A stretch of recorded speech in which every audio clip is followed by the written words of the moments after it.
Hello everyone, this is Yalda from UMass Amherst Student Chapter of Informs.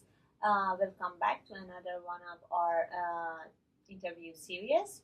Today we have with us Professor Peter Haas. Welcome to our session. Thank you. So we're happy to have you with us, and we're going to ask you some interesting questions. So, Professor, you've been around for since 1987, working with IBM, and then at the same time you were professor in the Department of Management, Science and Engineering at Stanford University. So consulting professor, yes.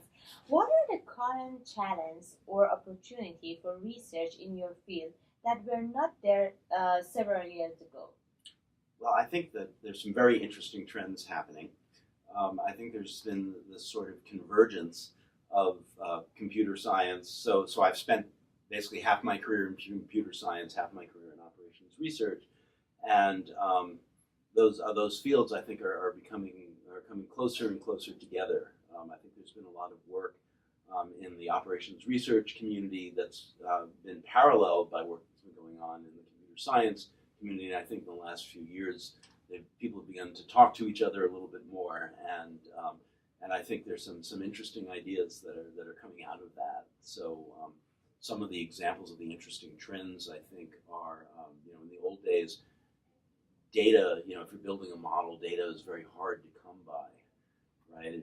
You have to sit out on a factory floor with a stopwatch, or do some painful measurements, and nowadays you have sensors, you have Internet of Things, you have a ton of data now available, and I think there's some interesting questions about how you take advantage of that, and how you can take advantage of that in a moving, dynamic sort of way. So one of the projects I'm trying to start at UMass has to do with the fact that simulation modeling has always been sort of an art form.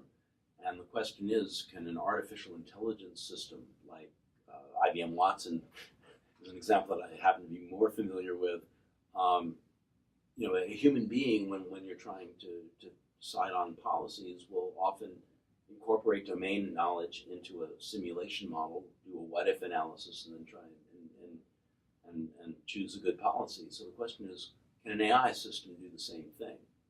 Right. So what I've been getting more interested in is the role of automating more and more of the simulation process. For example, one of our colleagues, Barry Nelson at Northwestern, also set forth this vision in a very nice way. The science fiction version is that I take a video of my factory floor, I generate a model, I populate it, I run it, and then off it goes. I think that's way out in the future, but we're starting to look at things like using neural networks to, if you have a lot of data, using neural networks to do simulation input modeling rather than trying to fit one of your favorite 2 or 3 distributions. The idea being to try and capture subtle patterns in the data that you might otherwise miss, while coming up with an actual model so you can generalize to future scenarios and so forth.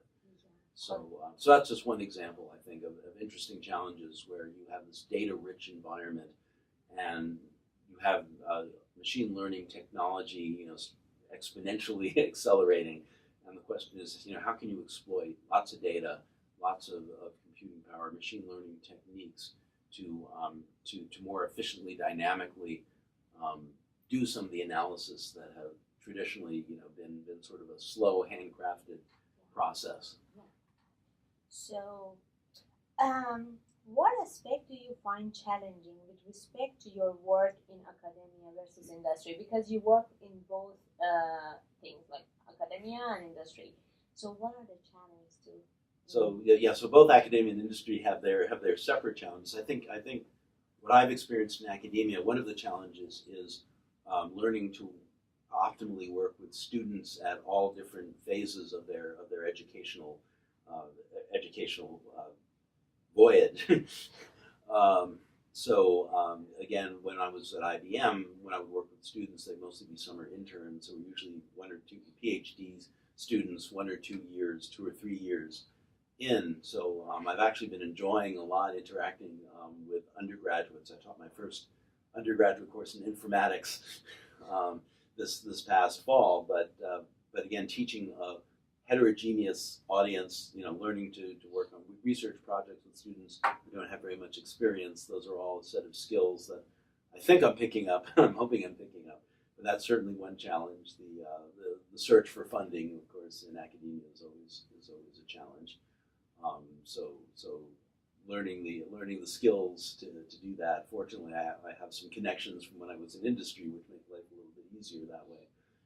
But it's still it's still something to be acquired. And I would say the last thing is that it's almost too stimulating an environment. There's so many wonderful people on this campus working in so many different areas with expertise that there are lots and lots and lots of potentially fascinating possibilities for doing work, and I'm learning to say no better and try and focus on trying to focus down on a set of projects that kind of make sense to work together. So in an industrial setting, very often the project you're working on is because that's what the company's working on, or that's we've got this product coming out and there's technical problems and we need somebody to solve them, so go. So in that sense, there's a lot more freedom in terms of what you work on in an academic environment, but that also brings with it challenges in terms of focus and time management and so forth. Sure. So as a person that has had a career both, I said, industry and academia, what would you advise an individual that is about to graduate with PhD with respect to the job market? What is your advice? I probably have a few pieces of advice. One is to make sure to interview in a very broad variety of settings, both academic and industrial, different parts of the country, different different schools, different segments of the industry that you're training for, to help, I think, clarify one's own vision of what one wants. So I think that so definitely gather as much information as you can to make an informed decision of where you want to go. Another piece of advice is what I've seen, although I never actually did one myself, but I've worked with a lot of postdocs over the years, and I think a postdoc experience is extremely valuable no matter which way you decide to go. So if you're going to industry, having worked at a company kind of gives you a leg up in terms of being employed, getting job offers from that place or other places, right, when you've been able to network in industry. If you're going back into academia, I still think a postdoc is extremely valuable just because you get used to